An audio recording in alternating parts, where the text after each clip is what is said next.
So you're really an inspiration to failures everywhere.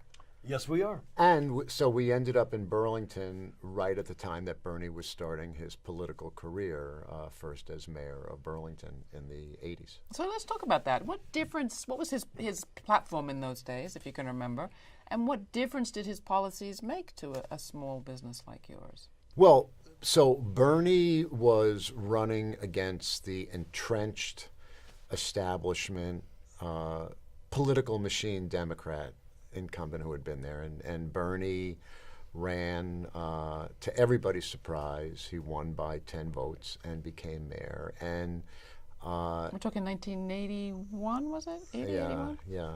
And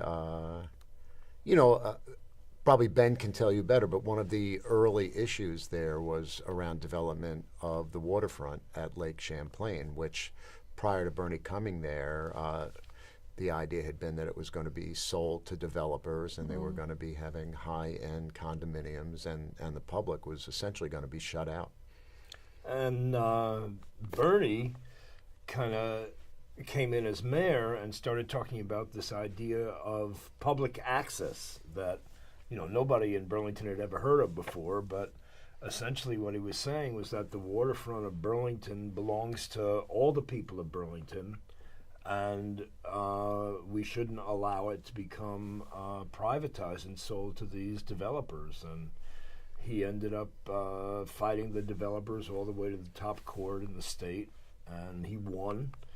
And today we have the most beautiful public waterfront in Burlington that's open to everybody. So public access was one thing. Another thing that I think he was very early in talking about was local purchasing, buy local, cultivating local businesses as opposed to trying to bribe outside multinationals to come in. Yeah, Bernie established the Community Economic Development Organization, which was responsible for that. And, it's sort of funny because people outside of Burlington and Vermont have this idea of Bernie as not supportive of business. And yet, that's not true at all. Bernie has a very practical and pragmatic approach, and he's a very good manager. He made the city run really well. And if you look at Burlington now, it is the envy of other cities.